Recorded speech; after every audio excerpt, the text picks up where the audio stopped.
दोस्तों, आज हम गौतम बुद्ध से जुड़े एक ऐसे कहानी लेकर आए हैं जिसे सुनने के बाद आपके जीवन में खुशियां ही खुशियां आएंगे।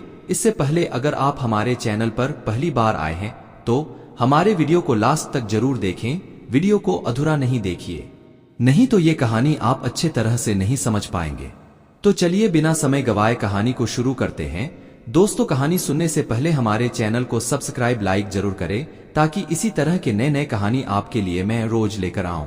दोस्तों, कहानी की शुरुआत कुछ इस तरह से होती है कि महात्मा गौतम बुद्ध को बौद्ध धर्म का संस्थापक कहा जाता है। उन्होंने कई वर्षों तक बोध गया के बोधि वृक्ष के नीचे बैठकर तपस्या की और इसके बाद उन्हें दिव्य ज्ञान की प्राप्ति हुई। बुद्ध ने अपने विचारों और उपदेशों से पूरे संसार को शांति और अहिंसा का मार्ग दिखाया। इसलिए कहा जाता है कि बुद्ध के विचार आपका जीवन बदल सकते हैं। बुद्ध की आज की अमृतवाणी में आपको बताएंगे गौतम बुद्ध से जुड़ी एक ऐसी कहानी के बारे में जिससे आपके जीवन में खुशियां ही खुशियां रहेंगी, क्योंकि बुद्ध का मानना है कि यह पूरी तरह से आप पर ही निर्भर करता है कि आप खुशी या गम क्या लेना पसंद करते हैं। एक बार बुद्ध एक गांव से गुजर रहे थे, लेकिन उस गांव में लोगों के बीच गौतम बुद्ध को लेकर गलत धारणा थी, जिस कारण वो बुद्ध को अपना दुश्मन मानते थे। जब उस गांव में बुद्ध आए तो गांव वाले उन्हें बहुत भला बुरा कहने लगे और बदुआएं देने लगे, लेकिन इसके बावजूद भी बुद्ध गांव वालों की बात शांति से और मुस्कुरा कर चुपचाप सुनते रहे। गांव वालों ने देखा कि उनकी बातों का बुद्ध पर कोई असर नहीं हो रहा है और वे विनम्रता से उनकी बातें सुन रहे हैं।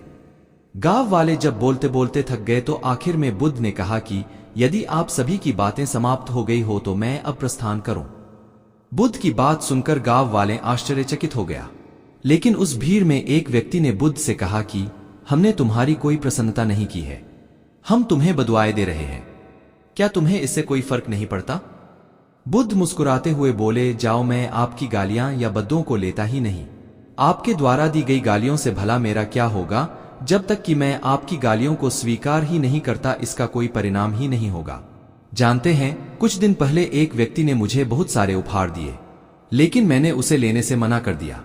जब मैं लूंगा ही नहीं तो कोई मुझे कैसे दे पाएगा? बुद्ध ने पूछा, बताइए, अगर मैंने उपहार नहीं लिया तो उपहार देने वाले व्यक्ति ने क्या किया होगा? भीड़ में से किसी ने कहा, व्यक्ति ने अपने उपहार को अपने पास रख लिया होगा। बुद्ध ने कहा, मुझे आप सब पर इसलिए दया आती है क्योंकि मैं आपकी इन गालियों को लेने में असमर्थ हूं और आपकी ये गालियां आपके पास ही रह जाएगी। भगवान गौतम बुद्ध के जीवन से जुड़ी इस कहानी से यह सीख मिलती है कि हम अक्सर अपने दुखों का कारण दूसरों को समझते हैं, लेकिन असल में यह हम पर ही निर्भर करता है कि हम वास्तव में क्या लेना चाहते हैं, खुशी या गम, उदासी या मुस्कान। यकीन मानिए, ये छोटी सी कहानी जीवन में एक बड़ा बदलाव ला सकती है।